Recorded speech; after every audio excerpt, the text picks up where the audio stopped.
BJP এবং তৃণমূল দুই পক্ষের মধ্যে রীতিমতো হাতাহাতির পরিস্থিতি সৃষ্টি হয় ব্যাংশাল কোর্টের সামনে। সেখানে দেখা যায় পুলিশের হস্তক্ষেপে এই মুহূর্তে এই ঘটনা সম্পূর্ণভাবে নিয়ন্ত্রণে আনা সম্ভব হয়েছে।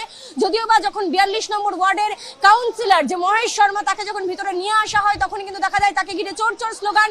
বিজেপির যারা কর্মী সমর্থকরা উপস্থিত ছিলেন তারা কিন্তু রীতিমতো কোর্টের ভিতরে প্রবেশ করেন এবং এখানে এসে চোর চোর স্লোগান দিতে থাকেন ব্যাংশাল কোর্টের ভিতরের চত্বরে। এবং তারপরেই কিন্তু দেখা যায় তৃণমূলের যারা কর্মী সমর্থক এসেছেন তাদের সঙ্গে রীতিমতো হাতাহাতির পরিস্থিতি সৃষ্টি হয়।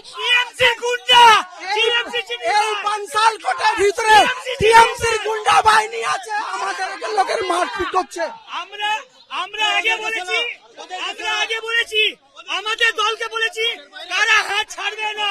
কি কারণে এই হাতাহাতি? এই বিজেপি লোক আছে আমাকে মেরেছে, ও সব তোড়বাজ আছে।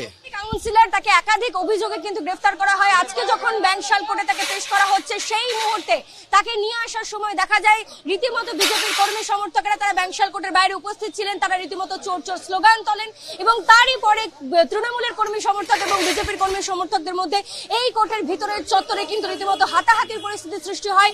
ঘটনাস্থলে উপস্থিত পুলিশ রীতিমতো বেগ পেয়ে এই ঘটনাকে পরিস্থিতিকে নিয়ন্ত্রণে আনে এবং তারপরে কিন্তু দেখা যাচ্ছে যে মহেশ শর্মা তাকে ভিতরে নিয়ে যাওয়া হয়েছে।